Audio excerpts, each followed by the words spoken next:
explicación para que no podáis ir del hilo y que luego salgáis de aquí confundidos. Pero es un tema muy importante. ¿Por qué es importante? Cuando yo me convertí se veía el demonio hasta en la sopa.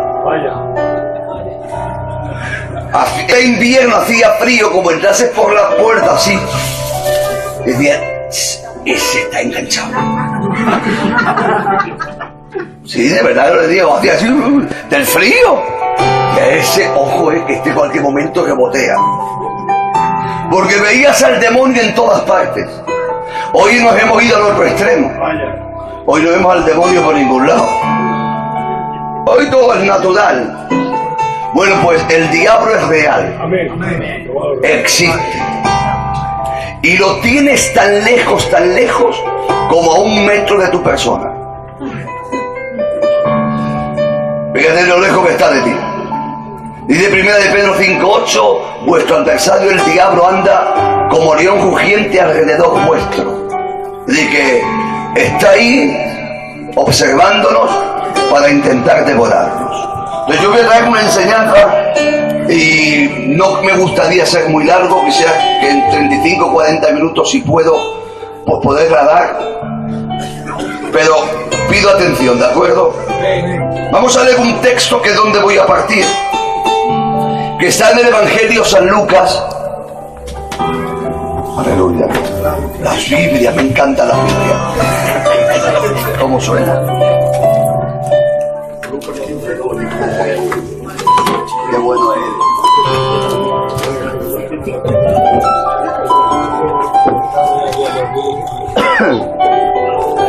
Evangelio San Lucas, capítulo 11, verso 21.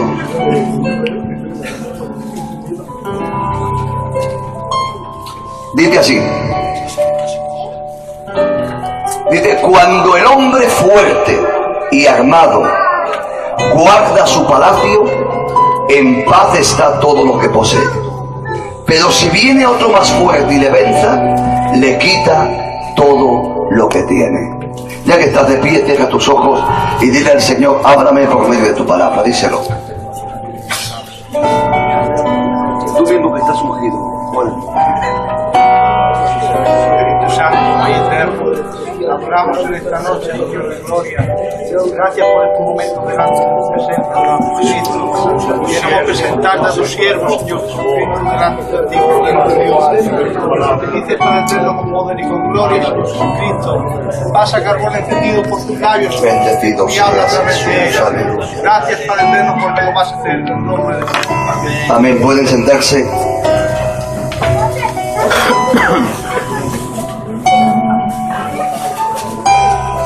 Este texto aparece en medio de una liberación.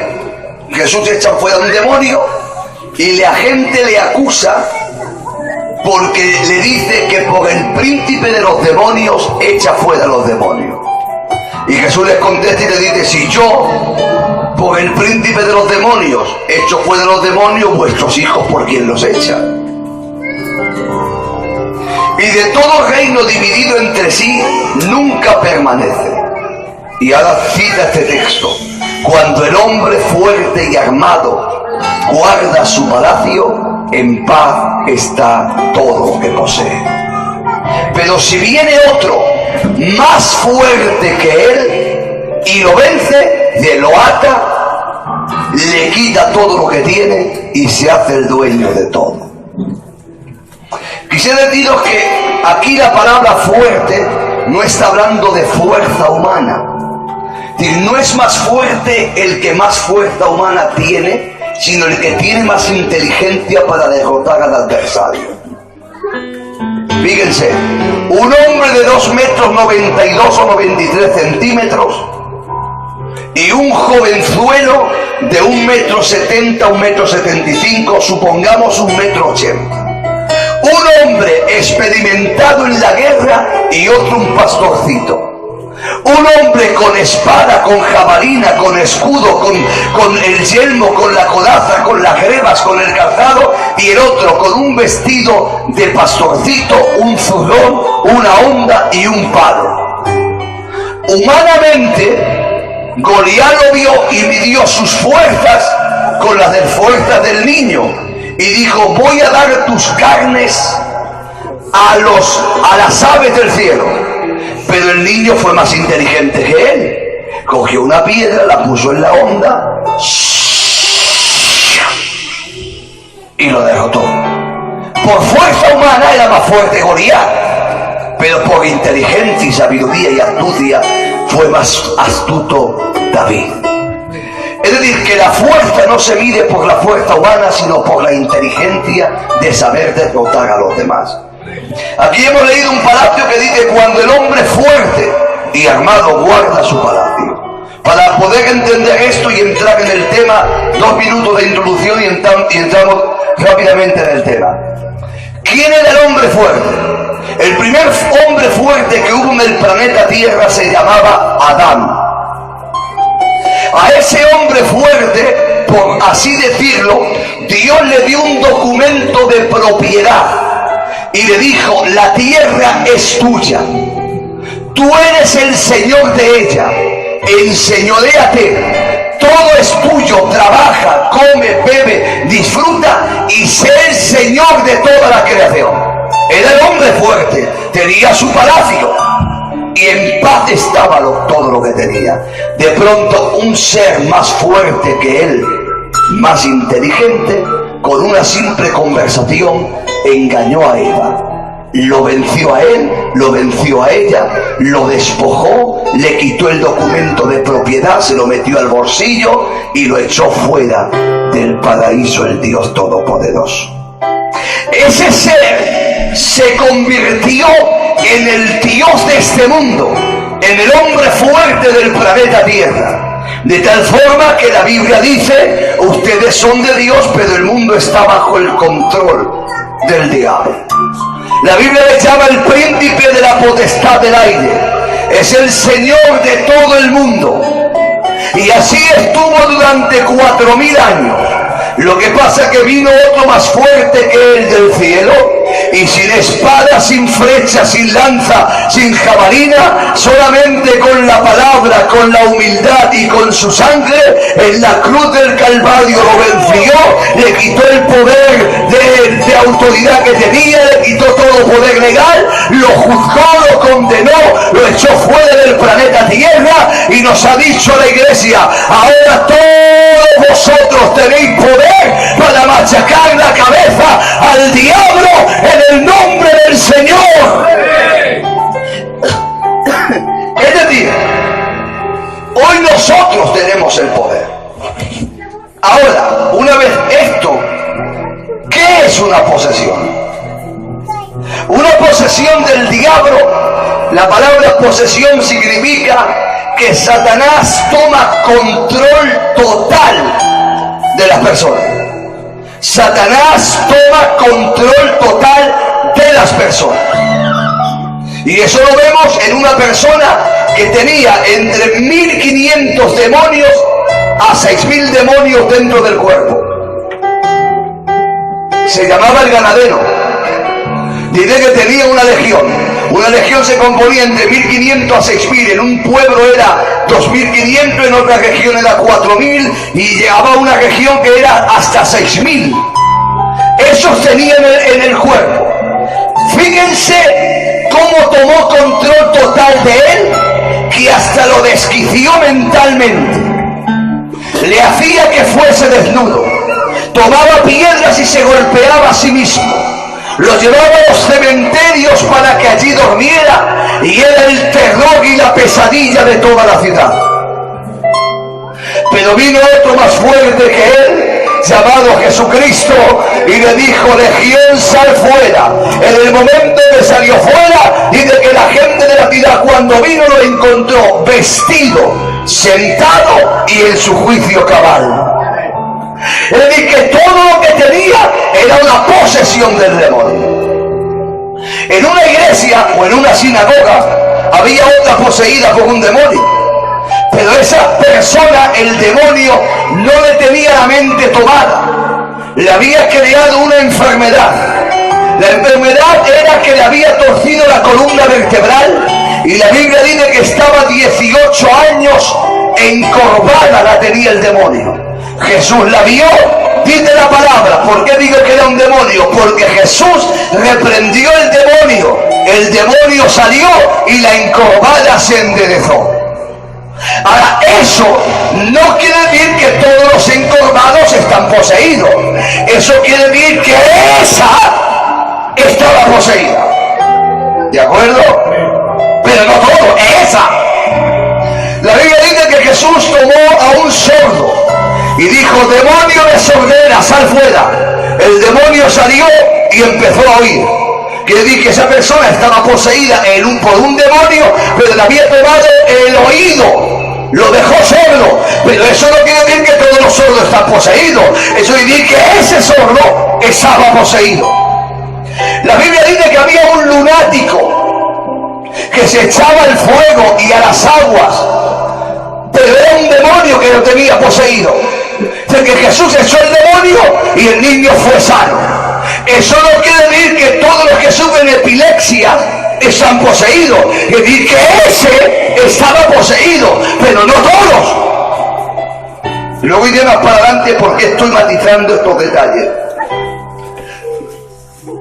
Hay enfermedades que las produce el demonio, pero no todas las enfermedades las produce el demonio. Algunas sueltas.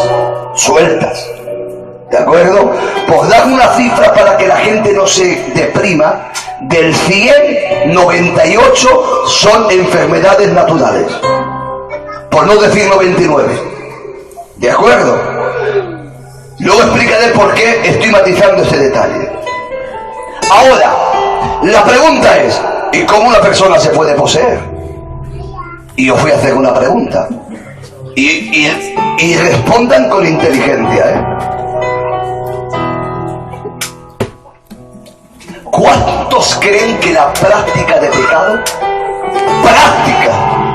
de pecado trae posesión? ¿Cuándo lo ves? Dale.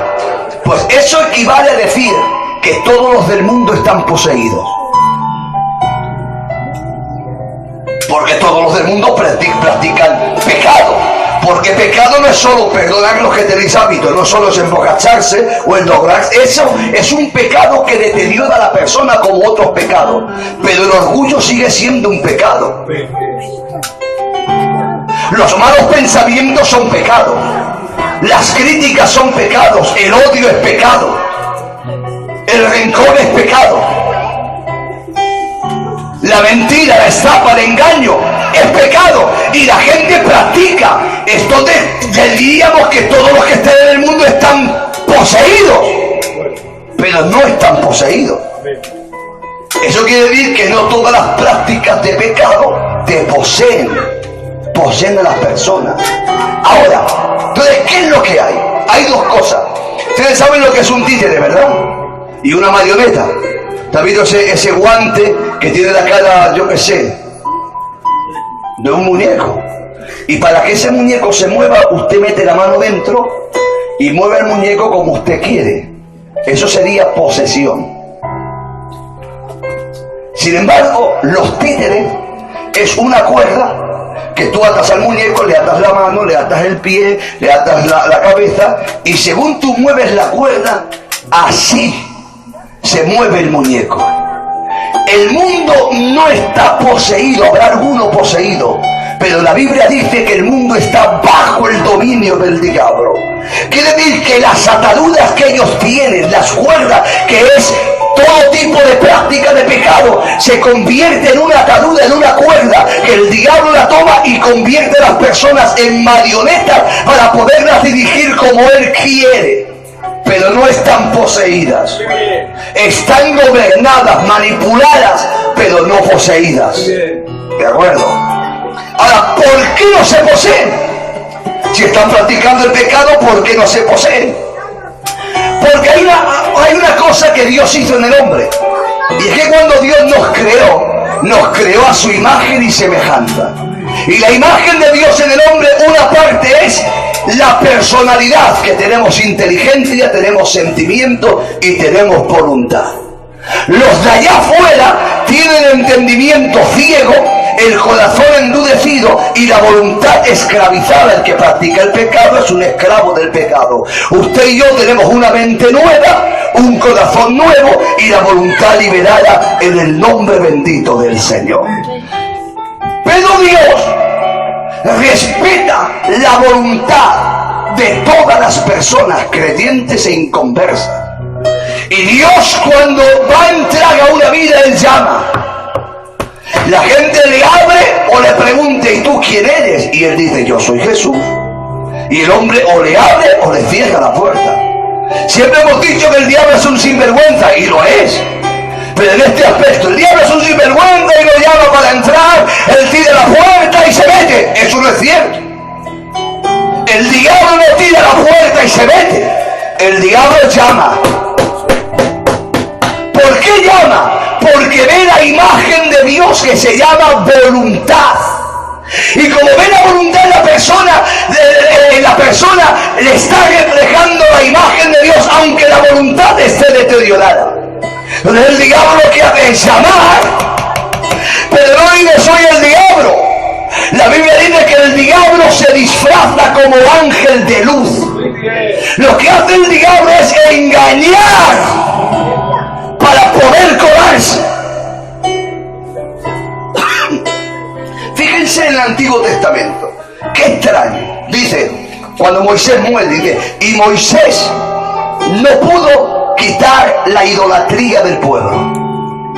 Miren el libro de Jueces, aparece Otoniel, Abimelech, Sangar, Tola, Jair, Sansón, Gedeón, es decir, los 14 jueces. Y cuando muere y termina la época de los jueces, dice: y los jueces no pudieron quitar la idolatría del pueblo. Yo pregunto, ¿es que solo existía el pecado de la idolatría? ¡No! Había muchos pecados, como la mentira, el engaño, la estafa, etc. Había montones de pecados. ¿Y por qué menciona solo la idolatría? Fíjense qué extraño. El Señor da 10 mandamientos. 10. No tendrás dioses ajenos a mí. No tendrás imágenes de ninguna cosa creada. No te postrarás ante ella para adorarla. No tomarás el nombre de tu Dios en vano, y guarda el día de reposo para santificarlo. No matarás, no cometerás adulterio, no levantarás falso testimonio contra tu hermano, no hurtarás, y honrarás a tu padre y a tu madre todos los días de tu vida, para que sean prolongados sobre el planeta Tierra. Fíjense, 10, pero qué extraño, 4 va en contra de la idolatría. 6 son sueltos: no mates, no robes, no levantes falso testimonio, honra a tu padre. Pero 4 van relacionados con la idolatría, y solo en un mandamiento de idolatría dice: porque yo soy Jehová fuerte y celoso. ¿Por qué Dios golpeaba tanto la idolatría en el Antiguo Testamento y en los mandamientos 4 habla en contra de la idolatría? Porque el apóstol Pablo nos aclara en el capítulo, creo que es 10 de Corintios, dice: detrás de cada ídolo se esconde un demonio. Por lo tanto, el disfraz que usa el diablo es la idolatría. Y a una de las iglesias de Asia le dice el Señor: yo sé dónde moras, iglesia, donde está el trono de Satanás. Eso dijo Dios. Sin embargo, si usted hubiera ido a esa ciudad, se lo aseguro, usted no hubiera visto el trono de Satanás. Si usted se va a Madrid, va a encontrar el trono de Satanás. Hay una imagen, una escultura del diablo cayendo, y allí la gente le está honrando al diablo. Pero usted iba a esa ciudad y no encontraba el trono de Satanás. Sin embargo, Dios decía: yo sé dónde moras, dónde está el trono de Satanás. ¿Cómo puede ser que Dios diga que haya un trono de Satanás y nosotros decimos que allí no había eso? Entonces, ¿qué es lo que había? Lo que había era un altar muy grande, y en ese altar había 4 ídolos. El dios Esculapios, que era el dios de la medicina, la diosa Diana, la diosa Sofía, y el emperador divinizado en una estatua. Toda gente que venía a esa ciudad tenía que honrarles a ellos. La gente no veía un trono del diablo, ni veía a Satanás. La gente veía un altar con 4 ídolos, pero eso es lo que ve la gente. Pero Dios descubre lo que hay detrás de lo que nosotros vemos, y de vosotros veis un altar de ídolos. Yo veo el trono de Satanás. Porque la idolatría Es el disfraz que usa el diablo para poder engañar a la gente y poseerla. Por eso el diablo se viste de la Virgen del Pilar, se viste de la Moreneta, se viste de San Ramón, de San Pascacio, de la Virgen del Pino, y de la otra Virgen, y de la otra Virgen, y de la otra Virgen. Y la idea de ellos, del diablo, es engañar a las personas, de atarlas. Y esas son las puertas por donde el diablo entra. Hay otras puertas por donde el diablo se le invita a entrar, que es el espiritismo, la brujería, la magia negra, la magia blanca, el tarot, la lectura de cartas, el horóscopo. Te digo, yo no he leído el horóscopo y no lo he poseído. Todo está con el corazón con que usted haga las cosas. Que está mal hacerlo, por supuesto. Un día estaba yo en la ciudad de Los Ángeles, iba con el pastor, y estando con el pastor le llaman por teléfono. El pastor, ¿puedes venirte para acá? Que tenemos un problema, queremos que la niña era una chica joven que estaba recién casada. La vemos muy mal, ¿puedes venir? Pues sí. Y me pregunta, ¿abuelo, te viene? Digo, claro, voy contigo. Nos vamos allí, nos llevan a la habitación donde estaba la niña y la encontramos como la niña del exorcista, sentada ahí en un sitio así, los ojos desencajados, despeluzada. Cuando nos ve, nos dice, ¿no lo veis? Está aquí. ¿No lo veis vestido de negro, con una camisa roja? Miradlo, se ríe de mí. Y empecemos a reprender y a reprender y a reprender, pero la muchacha no se liberaba. Después de 20-25 minutos de reprender, yo siento de Dios que allí en esa habitación había algo que permitía que el diablo estuviera allí. Digo, tú tienes aquí algo, has hecho un... ¡No! Digo, tú tienes aquí, en esta habitación hay algo que es del diablo. Dice que no. Y se levantó la muchacha y el marido empezó a abrir los cajones, a sacar cosas, y me sacan un saquito así. Abro el saco y había una calavera, una cruz vertida boca abajo, liada con un hilo. Desato el hilo y había un cacho de papel con un pacto diabólico. Digo, esto es tu problema. ¿Tienes algo más en la habitación? ¿Tienes algo más? Dice, no, ¿segura? No, y en la casa, y de mi suegra. No que la suegra estaba poseída, no, sino que la suegra tenía cosas. Hablo con la suegra, digo, ¿usted tiene algo de esto? Se fue a su habitación y me bajó una bolsa así de grande. Abrimos las bolsas, calaveras, huesos de difuntos, cabellos de difuntos, cruces invertidas, pactos diabólicos. Tomé un martillo, empecé a romperla, lo eché en una cacerola, le eché petróleo, una cosa para que ardiera, le prendimos fuego, y cuando prendimos fuego la muchacha que estaba en la cabecera de la cama pegó un salto como de 5 metros, cayó al suelo, empezó a revolcarse, dio más vueltas en el suelo, muchas vueltas empezó a dar, empecemos a reprender, y el demonio salió para la gloria bendita del Señor. Hay puertas por donde el diablo entra. Hay pecados que tal vez no entre el diablo, pero te puede manipular. Pero hay otros pecados que te pueden poseer. Voy a poner un ejemplo. Él puede tener un pecado de engaño y tal vez el diablo no lo posea. Sin embargo, lo practico yo y me posee. La diferencia está en la forma que se hace el pecado. Uno le da más puertas que otro le da más puertas. Es el mismo pecado, ¿cómo que a él no se posee? Yo sí, porque yo le he abierto la puerta al diablo. Ustedes dirán, bueno hermano, está bien, pero los pecados hay que reprenderlos en el nombre de Jesucristo. La Biblia dice, el que practica el pecado es del diablo. No me diga que está poseído, sino que está bajo el control del diablo. Pero la iglesia no está bajo el control del diablo. La iglesia está bajo el control de la persona del Espíritu Santo. ¡Que Dios reprenda el demonio! ¡Que Dios reprenda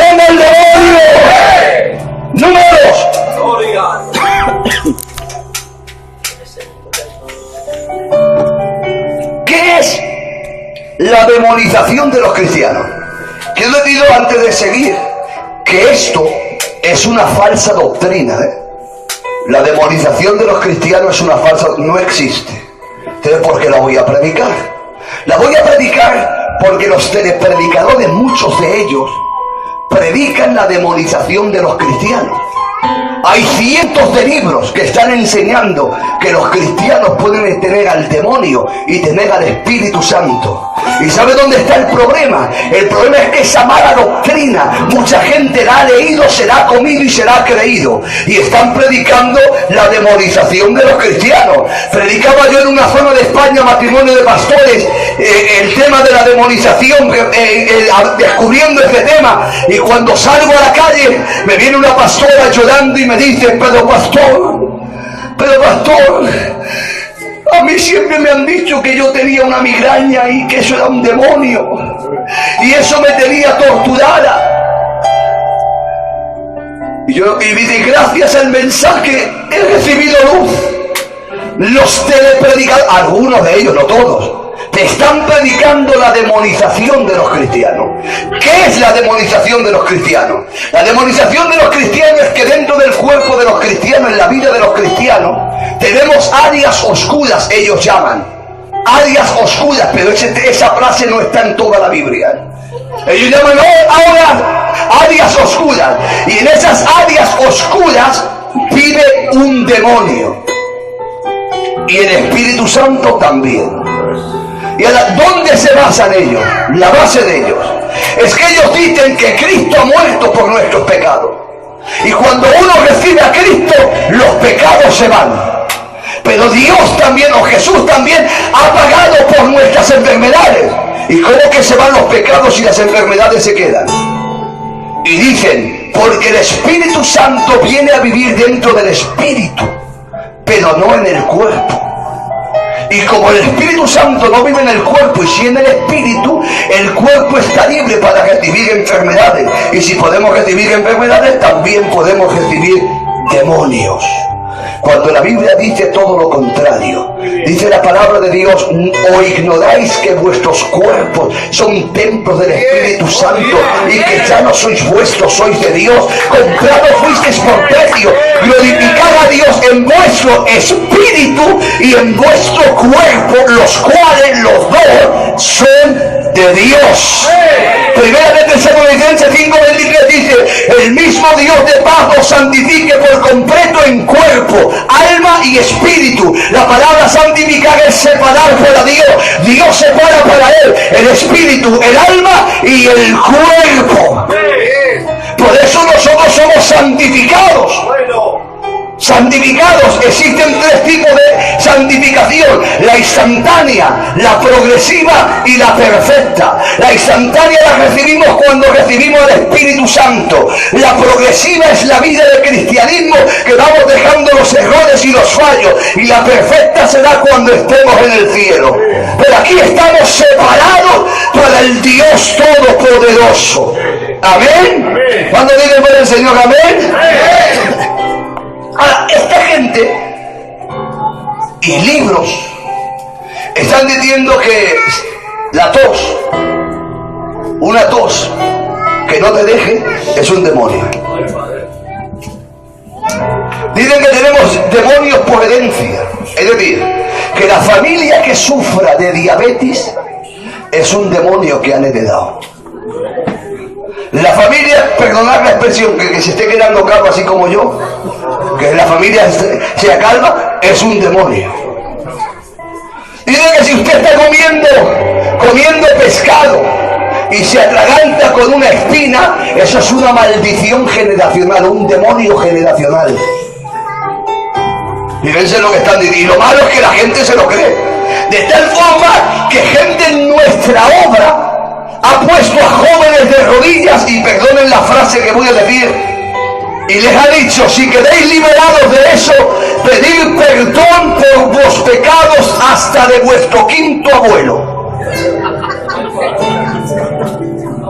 Y esto nace por un versículo que dice, Jehová visita la maldad de padres a hijos hasta la tercera y cuarta generación. Dice, por si acaso vamos a pedir perdón hasta la quinta. Y ahora ella sería los niños y digo, Padre, perdona el pecado de mis antepasados, de mi quinto abuelo, perdóname, renuncio a ellos, renuncio a ellos, renuncio a ellos.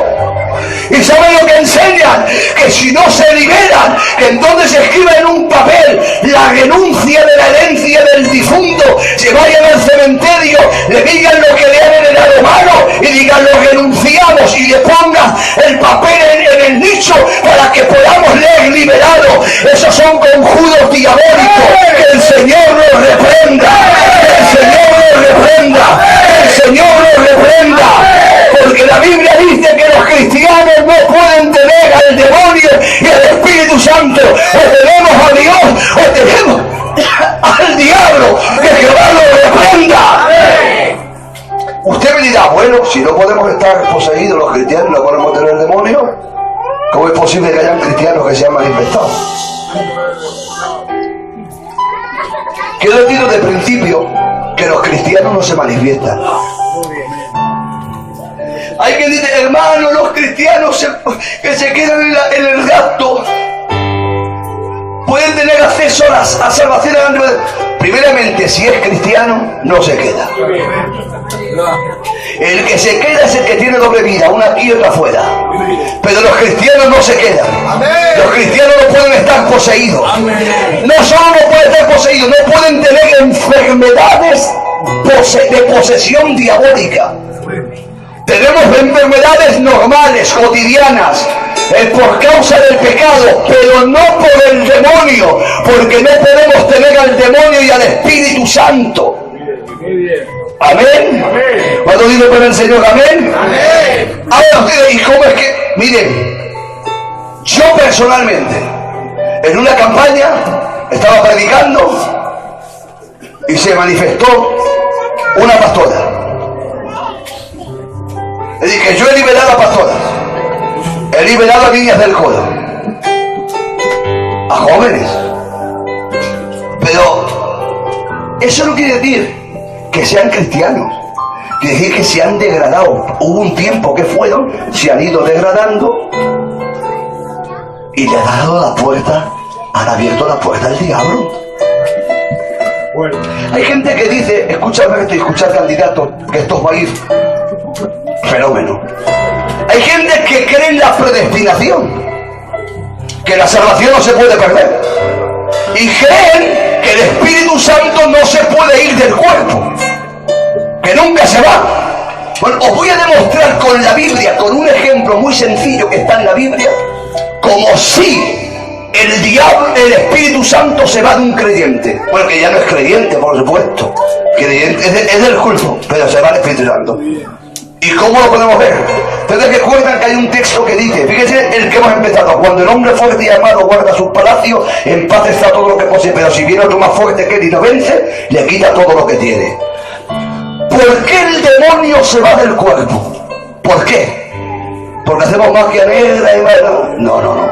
Se va porque la persona le pide perdón a Dios y recibe a Cristo. Y al recibir a Cristo, el Espíritu Santo viene sobre él, lo llena y el diablo se marcha. ¿Por qué? Porque es un hombre más fuerte que el diablo y lo vence, y al vencerlo, el diablo sale. ¿De acuerdo? Es decir, que para que el diablo posea a una persona, no tiene que estar el Espíritu Santo. ¿Para qué viene? Y dice la Biblia, y cuando ese demonio que ha salido se va a lugares secos, y no encontrando dónde morar, vuelve al lugar que había salido, y viendo que está vacío, adornado y limpio, de entonces llama a 7 peores que él y entran en la persona, y el estado de esa persona viene a ser 7 veces peor. ¿Por qué se fue el demonio? Porque entró el Espíritu Santo. ¿Por qué vuelve a poseerlo el demonio? Porque se fue el Espíritu Santo. Por lo tanto, el Espíritu Santo se puede ir. A ver, eso sí, no se va así por así. Hay un proceso de 6 pasos que tiene que dar una persona para que el diablo se marche. Si 6 degradaciones en la vida espiritual para que el Espíritu Santo se marcha, porque el Espíritu Santo no se va así por así. Dice el libro de Génesis: no contenderá mi espíritu con el hombre, serán sus días 120 años. Estaba diciendo que Dios le iba a dar una oportunidad al hombre para que cambiara y se arrepienta de 120 años. En esos 120 años el Espíritu Santo iba a trabajar en la vida de la persona, pero si la persona no cambiaba, el Espíritu Santo decía: caso dejado, desisto, a este lo dejo, porque no cambia. De que hay un momento donde el diablo se cansa de trabajar porque ve que no hay forma, y entonces en ese momento el Espíritu Santo se marcha, y viendo el diablo que la casa está vacía, llama 7 peores y entra, y el estado de esa persona es 7 veces peor. Jehová Dios reprenda al diablo. ¡Aleluya!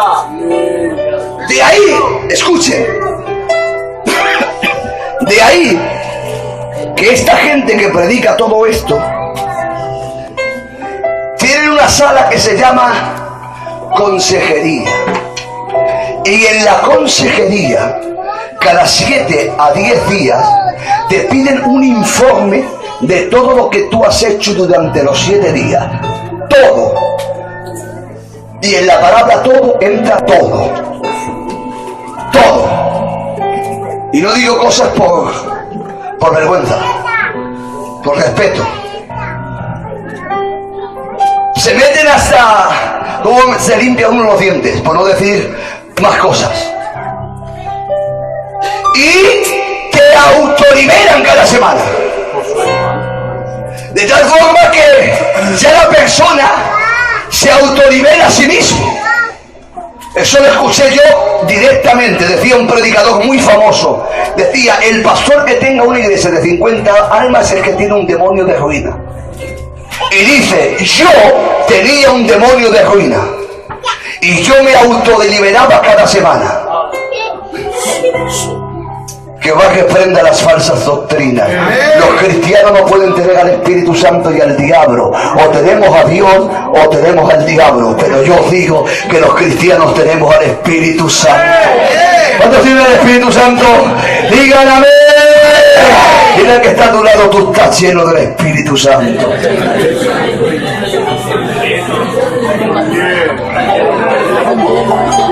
¿Estás bien? Bueno, llevo ya 36 minutos. Me quedan 8 o 10. Os voy a hablar de la influencia. Y esto, prestad atención, que esto sí que nos interesa. ¿Qué es la influencia?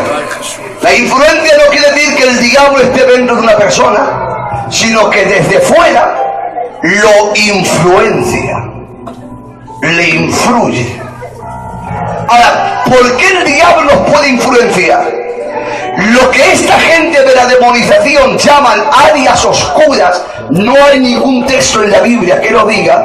Ellos confunden las obras de la carne con las áreas oscuras. Por ejemplo, capítulo 5, versos 19 y 20 del libro de Gálatas dice: manifiestas son las obras de la carne, la ira, la hechicería, la enemistad, los pleitos, el adulterio, la envidia, el orgullo, el engaño, 17 cosas, y esas son obras de la carne. Una cosa son las obras de la carne y otra cosa es la concupiscencia. La concupiscencia nace del deseo de algo que yo he probado. Concupiscencia es el deseo de algo que yo he probado. Perdónenme los que tengan hábito. A mí Satanás jamás me va a tentar ni me va a seducir por el tabaco, porque yo nunca lo tomé. Yo nunca fumé. Tampoco por el alcohol, porque yo nunca bebí. Y como yo no fumé ni yo bebí, no tengo concupiscencia en esas áreas. Tengo concupiscencia en otras. Deseos fuertes de algo que yo he probado. Y lo que yo he probado se convierte en mí en una concupiscencia. Y lo que el diablo hace por medio de nuestra concupiscencia no es influirnos, es tentarnos. Santiago dice, si alguno es tentado, no digas que es tentado de parte de Dios, pues Dios no tienta a nadie ni puede ser tentado por el mal, sino que cada uno es tentado por su propia concupiscencia, y la concupiscencia, siendo seducida, da a luz el pecado, y el pecado, una vez consumado, da a luz la muerte. Por lo tanto, el diablo nos tienta por la concupiscencia, pero nos influye por las obras de la carne. ¿Qué son las obras de la carne? Nadie nace con pecado. Nacemos en pecado. Dice David en el Salmo, creo que 50, dice, en maldad he sido formado y en pecado me concibió mi madre. En pecado, no con pecado. Una cosa es con y otra cosa es en. Con quiere decir que tenemos, y en es que nacemos en pecado. ¿Por qué en pecado? Porque hemos heredado la naturaleza pecaminosa, pero no pecado. Los católicos creen que nacemos con pecado, por eso a un niño pequeño le bautizan para quitar los pecados de la herencia. Pero nadie hereda pecados. Nacemos con la naturaleza pecaminosa. Por eso a un niño no hace falta que le enseñes a pecar. Su propia naturaleza va a despertar en él el deseo de pecar. Ahora, esos pecados se convierten en obras de la carne. Por ejemplo, la envidia es una obra de la carne. Los celos, la crítica, el rencor, los adulterios, las mentiras, etc. Gálatas 5, 19 y 20 refleja 17. Apocalipsis 21, 8 refleja unas cuantas, y en la Biblia se ven unas cuantas más. Eso está en nosotros, las obras de la carne. Ahora, ¿cómo el diablo puede influenciarme? El secreto lo encontramos en Gálatas 5, 15. Dice, andad en el Espíritu y no satisfagáis los deseos de la carne, porque los deseos de la carne son en contra del Espíritu, y los del Espíritu están en contra de la carne, y estos se oponen entre sí para que no hagáis lo que vosotros queréis. Quiere decir que la única forma que el diablo puede influirnos es cuando no andamos en el Espíritu. Cuando una persona no anda en el Espíritu, las obras de la carne se ponen a flor y piel, y cuando las obras de la carne están a flor y piel, que no están sometidas al Espíritu, el diablo nos influye. ¿Por qué? Ustedes saben que a Pedro le influyó en su vida 3 espíritus: el de la carne, el de Dios y el del diablo. El de la carne en la transfiguración. Se emocionó tanto de ver a Jesús resplandeciendo, y a Elías y a Moisés, que se emocionó, y el espíritu humano le jugó una mala jugada. El Espíritu Santo le usó cuando en la confesión dijo, tú eres el Cristo, el Hijo del Dios viviente. Jesús le dice, tú eres bienaventurado porque esto no es tuyo, ha sido el Padre que te lo ha revelado. Pero también le influyó el diablo. ¿Y cuando Jesús habla de ser entregado? Me imagino que Pedro le echó el brazo por encima y dijo, Jesús, no hagas eso, ten compasión de ti. Pero Jesús se quedó mirando y vio el diablo, Satanás, que estaba al lado de él influyendo, y dijo, apártate de mí, Satanás. Y tú, Pedro, pon la mirada en las cosas de Dios y no en las de la tierra. Y usted mira, ¿y cómo pudo influirle al apóstol Pedro Satanás? Por la obra de la carne. ¿Qué tenía él de obra de la carne a flor y piel? Pedro en ese tiempo era orgulloso. El orgullo se ve por 3 pilares. ¿Qué es el orgullo? Está basado en 3: autosuficiencia, falta de mansedumbre y pedantería. La autosuficiencia es creer que no necesito a nadie. Por eso Pedro dice, aunque todos estos te nieguen, yo nunca te negaré. El orgullo es la falta de mansedumbre. Y cuando todos callan, yo no puedo callar, yo siempre tengo que saltar. Pedro era el saltarín de todos los apóstoles. Y la pedantería, ¿qué es la pedantería? Es ver en los demás defectos que yo cometo, pero en él es un defecto y en mí es una virtud. Por ejemplo, Alberto, tú eres muy bruto hablando, hijo. Yo no. Yo digo la verdad aunque duela. Es lo mismo, pero en él es un defecto y en mí es una virtud. Alberto, tú eres un derrochador. Yo no, yo soy generoso. Es lo mismo, pero en él es un defecto y en mí... Alberto, tú eres muy presumido, hijo. Yo no, yo soy elegante. Es lo mismo, pero en él es un defecto y en mí es una virtud. Ese es un pilar que manifiesta el orgullo de una persona. Por eso Satanás dijo: ¿a quién tiento de ellos? Y dijo: el único capaz de hablarle es este que está envanecido, que no tiene mansedumbre, se cree autosuficiente y solamente le falla y lo demás y él no. Y usó el orgullo de Pedro para influirle. Por eso Pedro le echó la manica, le dijo: Jesús, ¿cómo vas a hacer eso? ¿Cómo vas a hacer eso? No hagas eso, Jesús. Ten pena. Pero Jesús se dio cuenta que había una influencia del diablo. El diablo puede influir en los cristianos por medio de las obras de la carne. Dice el libro, el último capítulo de Samuel, dice: y Satanás incitó a David para que censara el pueblo. Dice que le influenció para que lo censara. ¿Por qué Satanás le influenció? Que vio en David para que influenciarlo. Lo que vio en David es que había decaído tanto espiritualmente que ahora él valoraba el número de personas, el ejército que tenía y los valientes que tenía. Y empezó a olvidarse que el que siempre le había defendido era Dios.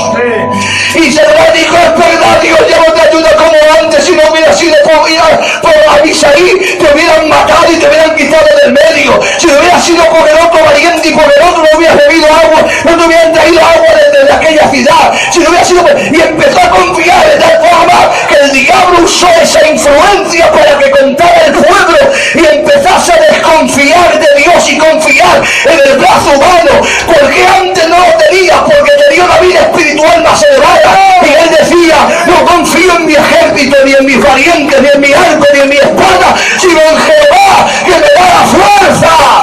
Pero ahora había perdido la confianza y ahora contaba el número de personas para depender de ellos. Y eso usó el diablo para influirlo.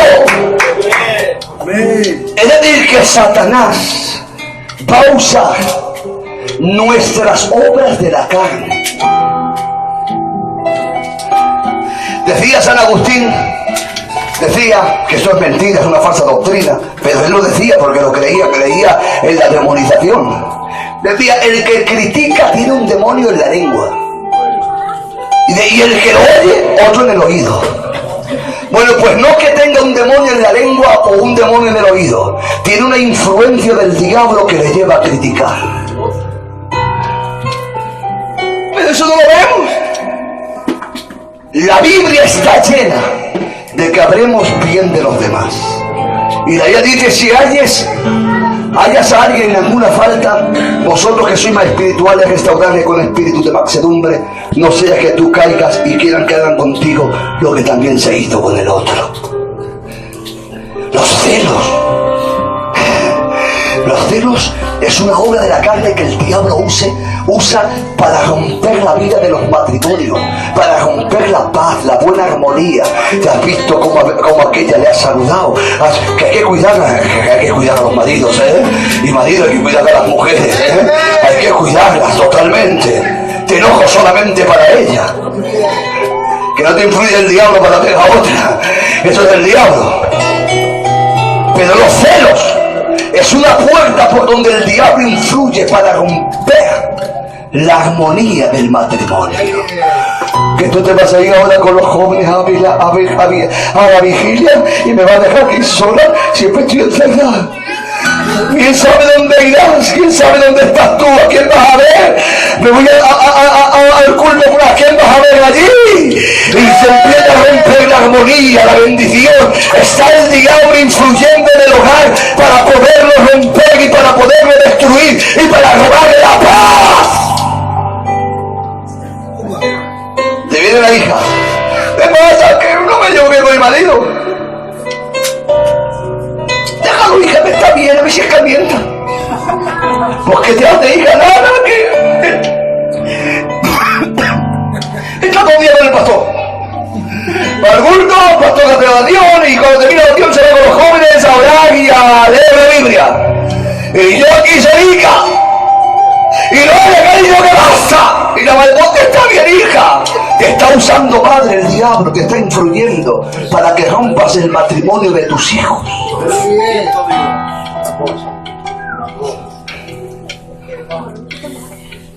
Y voy a decir algo más fuerte. Y ya termino. No quisiera terminar, pero ya yo soy formal. No me animéis, que entonces me vuelvo malo. No. Escuchen bien esto. El internet es una bendición. Y levanto una mano para decir que es una bendición. Pero levanto las dos para decir que también es una maldición. El problema no está en el internet, está en el internauta. Está en la forma con que se usa el internet. Lo bueno que tiene internet, que te conectas con el mundo. Y lo malo es que también puede ser la puerta del diablo que convierta tu casa, tu ordenador, en el trono del diablo.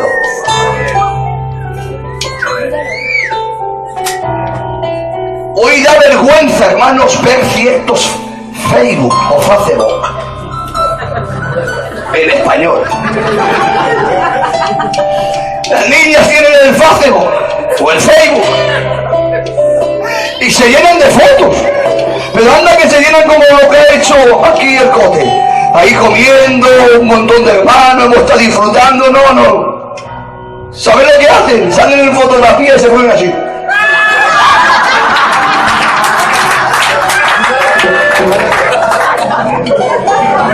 Los morros de pato,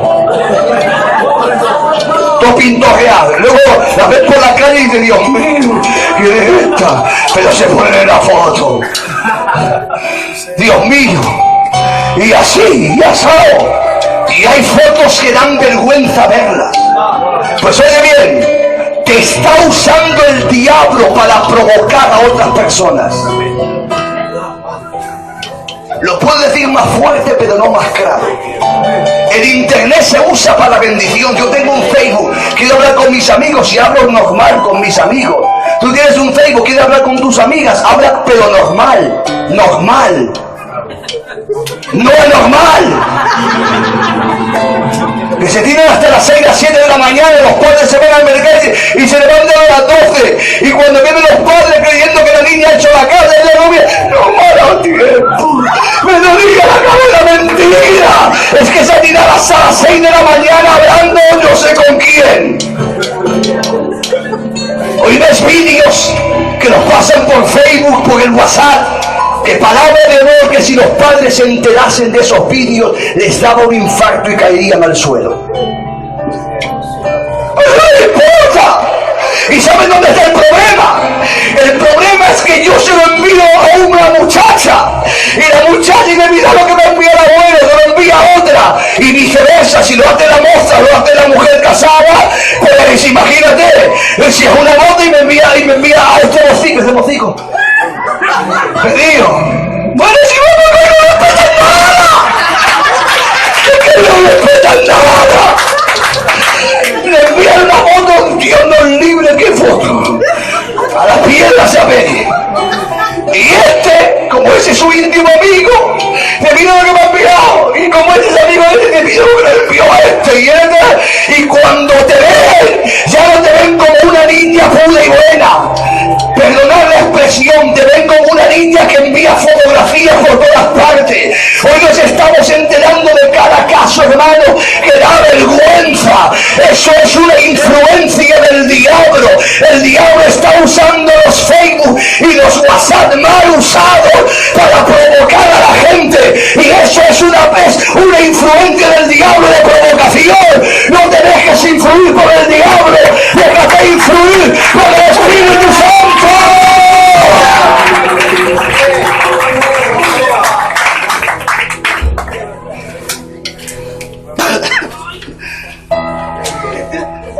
No sigo en ese hilo, ¿sabes? No voy a seguir en ese hilo que podía seguir, pero no. Voy a terminar.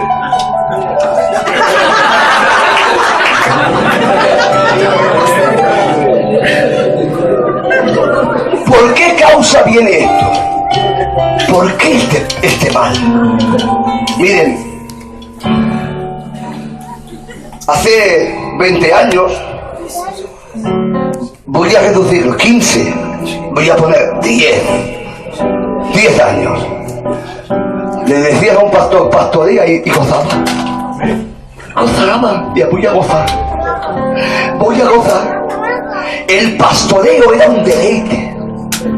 Y marineros al mar se sabe quién fuera, ¿vale? Eso no quiere decir que todas las iglesias sean así, hay iglesias que son un paraíso y una bendición. Cuando salga el Jorge entre ellos aquí. Pero que Dios no tenga 10 años o 15 años aquí con ustedes. Así que no hablo por esta iglesia, lo hablo a nivel mundial. ¿Saben lo que te dicen los pastores? He sido responsable de 5 zonas, ¿vale? De España. ¿Saben qué te dicen? Da miedo pastorear. Da miedo pastorear. Pero ¿cómo que da miedo? Que son cristianos. Como se te escapa una palabra, te hacen un corrillo y te ponen verde. Y te quieren hasta pegar, literalmente te quieren pegar. Hasta una mujer viene y te falta delante de todo el mundo y está el marido allí y se lo consiente, cuando ya como gitano eso está frío. Que una mujer llame la atención a un hombre, pero no importa. Y de los pastores da miedo. ¿Por qué se creen, hermanos, que los pastores están aguantando en una iglesia 3 meses, 4 meses, 5 meses, 6 meses? El que está 8 sale a hombros. ¡A hombros! El pastor de San Roque, uno de los pastores que estuvo 8 meses, lo sacaron a hombros. Cuando yo estuve en la mina, me sacaron a hombros, los jóvenes. ¿Te acuerdas, Bertijo? ¿Qué es lo que pasa? Yo te voy a decir qué pasa. Te lo voy a decir muy claro. Hace unos días atrás, un mes, fui a una iglesia y me encontré en la puerta de la iglesia un miembro que yo había pastoreado hace 22 años, más o menos. Me lleva a tomar café. Me dice: abuelo, qué bendición cuando estabas en la iglesia. Yo en aquella época, abuelo, lloraba mucho. Tú leías, pues te aseguro que lo que tú leías, yo me tiraba de rodillas orando. Y yo lo conozco, es verdad que oraba. Me quedo mirando y le digo: ¿por qué te crees que tú has aguantado hasta el día de hoy? Por la suma de oración que haces diaria. Digo: mira, yo cuando me convertí, yo era un niño con 12 años. No bebía, no fumaba, no me iba a ninguna parte, era un niño. 12, imagínense un niño de 12 años. Y me iba al mercado, hacía gimnasia, y me iba a un hogar de ancianos y allí me pasaba las horas escuchando a los viejos. Mi vida. Esa era mi vida, no tenía otra. Es que no iba a ninguna parte. Luego no hacía nada de eso. Digo: pero tú eras un pinta. Tú eras... Perdonad lo que te decía, eras un borracho, un drogadicto, una mala persona, te veían por un lado y salían corriendo por otro, eras un metepata. Digo: claro, yo para que el Espíritu Santo me domine, ¿qué va a dominar de mí? Pues oro media hora y el Espíritu Santo me domina, me controla. Tú necesitas 7 para que te domine.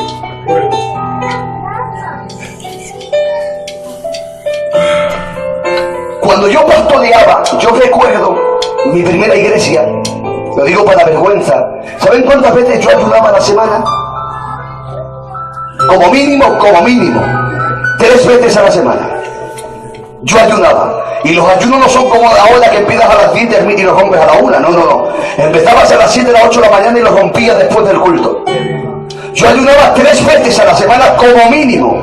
Había veces que 4 o 5 a veces la semana entera. Pero es que no lo hacía yo.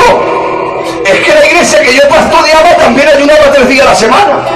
Los domingos tomábamos el pacto por la mañana, todo el mundo en ayuno. Las iglesias abrían a las 8 de la mañana y la gente venía a orar y ya venía en ayuno hasta que después del culto, las 3 más o menos, la gente nos rompía el ayuno. El lunes hacíamos ayuno general y en la semana todas las personas por lo menos un día tenían tenían que tomar un día para ayunar. Pero luego de oración teníamos el culto a las 6 de la tarde. El culto lo abríamos a las 3, veníamos de trabajar al culto, lo abríamos, comíamos al culto, ya se abrían las puertas y ahí estábamos orando. Terminaba el culto y vigilia, oración, y así todos los días, así estaba la gente que ibas a un culto, la gente estaba disfrutando, aquel hablaba en lengua, el otro lloraba. Hoy, ¿qué pasa hoy? Seamos nobles. ¿Quién ayuda? Empezando por los pastores. ¿Quién ayuda? ¿A quién oye de mí? El fulano está 2 días de ayuno. O se ha tirado toda la noche orando. O está ahí en comunión con Dios. ¿Dónde se oye eso? Si lo hace uno y suena a campana, lo enteramos la zona. Si venimos a los cultos sin orar, y encima venimos tarde, y encima decimos que pesado es el pastor, y estamos deseando que acabe la palabra, y ni damos gracias, nos mentamos a ir. Es decir, la vida espiritual está en el suelo, las obras de la carne está a tope. ¿Qué pasa? Perdonad la expresión con todo el respeto del mundo. La persona que ha venido del mundo siendo un lobo, siendo una persona dura, fuerte, complicada, cuando viene a la iglesia, si vive cerca de Dios, el Espíritu Santo lo controla. Pero si no lo controla Dios, sale el viejo hombre que hay. Y de ahí los problemas que estamos teniendo en las iglesias. Que las palabras te las tienes que medir, que las acciones las tienes que medir, que como no saludes a este y a otro no, eso te cuesta un riñón. ¿Qué está pasando? Es la falta de espiritualidad. Le dice el Señor a Ananías, a un discípulo: levántate, vete a la calle, llama a la derecha, que allí está Saulo, vete a dar poder. Dios dijo algo más, pero no lo voy a decir hasta que no termine. ¿Ustedes saben lo que pudo pensar Ananías? Señor, que yo vaya donde Saulo, que ha venido aquí para cortarnos la cabeza, meternos presos y hacer que blasfeme tu nombre. ¿Quieres que yo encima vaya allí como un kamikaze a que me mate? Pero Dios no le dio tiempo a que pensara eso. ¿Saben por qué? Le dijo así: levántate, vete a la calle y llama a la derecha, que allí está Saulo orando. Y dijo Ananías: si está orando, si voy. Porque el que ora no da miedo, pero el que no ora sí da miedo. Eso es lo que está pasando. El diablo nos influye en las obras de la carne, pero quiere invitar a la iglesia de la mina 2 a que empiecen a buscar a Dios, a que viva el Espíritu, para que el diablo se marche bien lejos, en el nombre del Señor. ¡Apláudale al Señor!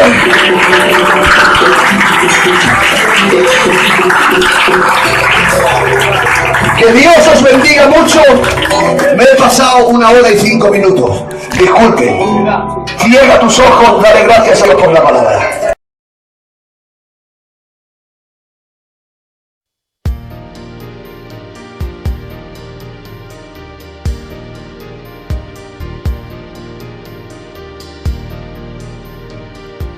Si no fuera por Él, en la tierra no habría nada. Si no fuera por Él, no habrían mares ni montañas. Si no fuera por Él, el universo no estaría, los árboles no crecerían, la luz oscuridad sería. Si no fuera por Él, no habría sol, no habría luna, no habrían estrellas, no habría fragancias en ninguna flor, no habría vida en ningún rincón, no habría verano para el corazón. Sería un invierno si no fuera por tu amor, no habría fragancias en ninguna flor, no habría vida en ningún rincón, no habría verano para el corazón. Sería un invierno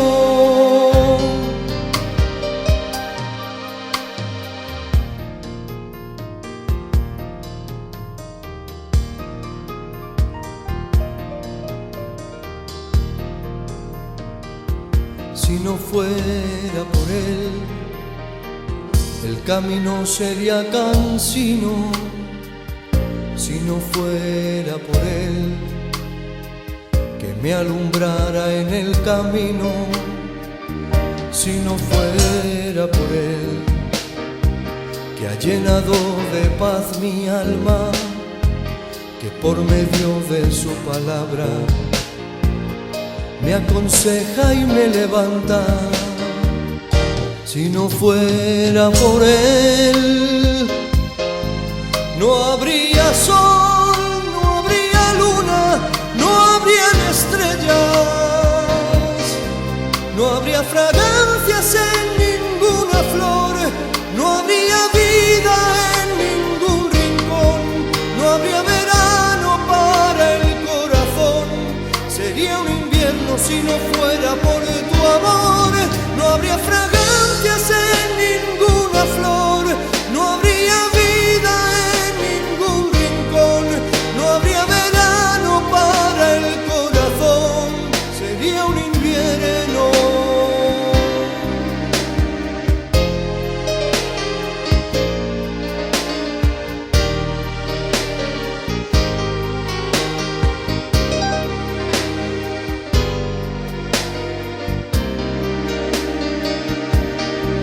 No habría fragancias en ninguna flor, no habría vida en ningún rincón, no habría verano para el corazón.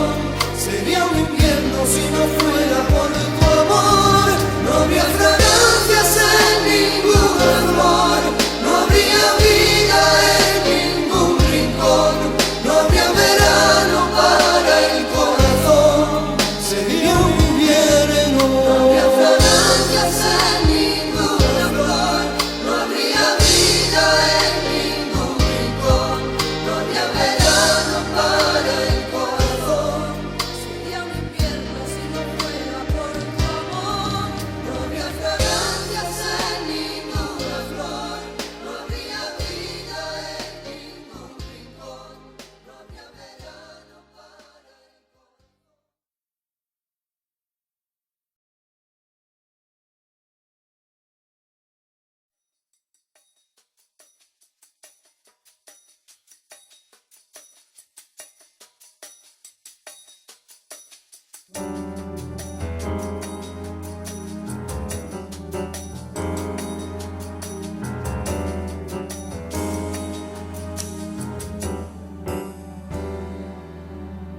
Después de más de una década, luchando y peleando contigo en la guerra, muchos errores, tropiezos y caídas, he perdido la cuenta, y riendo y muchas veces llorando, pero sé cuál es mi meta. Es ver tu rostro, Padre, que es lo que vale la pena. Y cuando ya no tengo fuerzas, desde el cielo tú me hablas y me dices con firmeza: mi fiel soldado, que con heridas hoy tú sigues peleando. Ay, mi fiel soldado, no te preocupes que el Señor te sigue amando. Mi fiel soldado, que con heridas en el camino ya tú sigues batallando. Mi fiel soldado, mi fiel soldado, una mansión en el cielo te estoy preparando.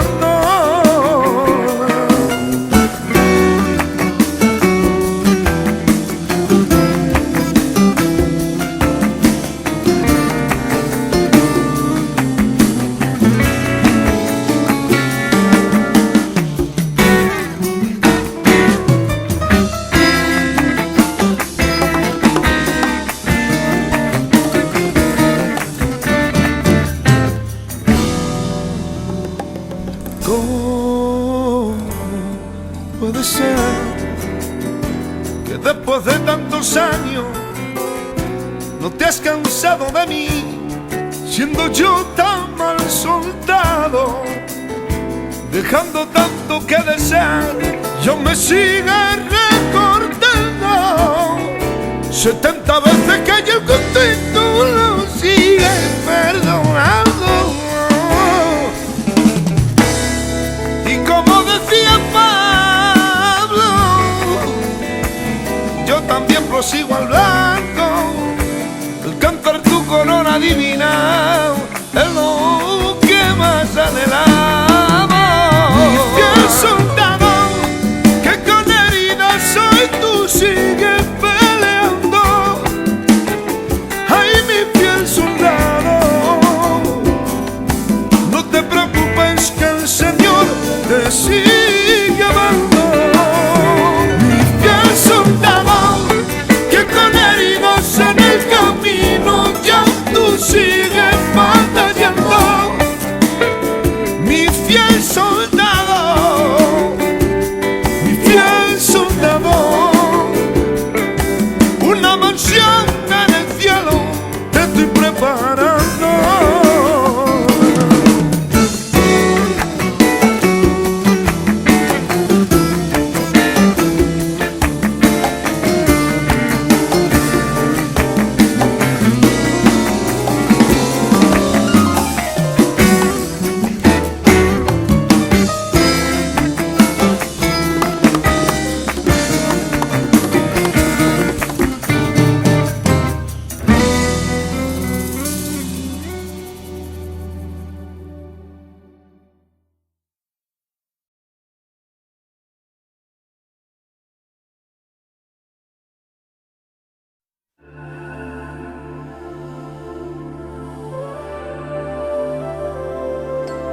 Si esto en mí, Señor, oh Dios, te alabo, Señor. Y en la oscuridad, donde todo es dolor, yo enfrento al pecado de mi corazón. Desconocía un lugar a donde ir para encontrar la sanidad del corazón.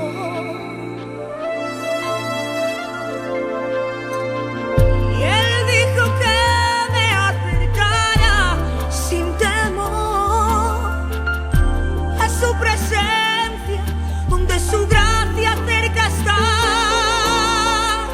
Ven, corre al trono de misericordia. Cristo te llama, su gracia te cubrirá, su sangre hoy fluye y proveerá tu sanidad. Ven, corre al trono de su amor.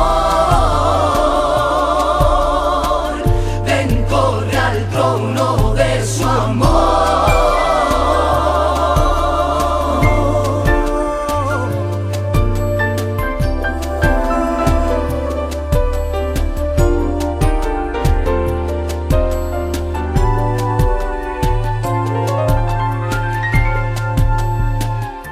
Viviendo estás donde esperanza no hay, y en el pecado de tu vida el maldición. Las ilusiones no se vuelven realidad, mas un lugar de misericordia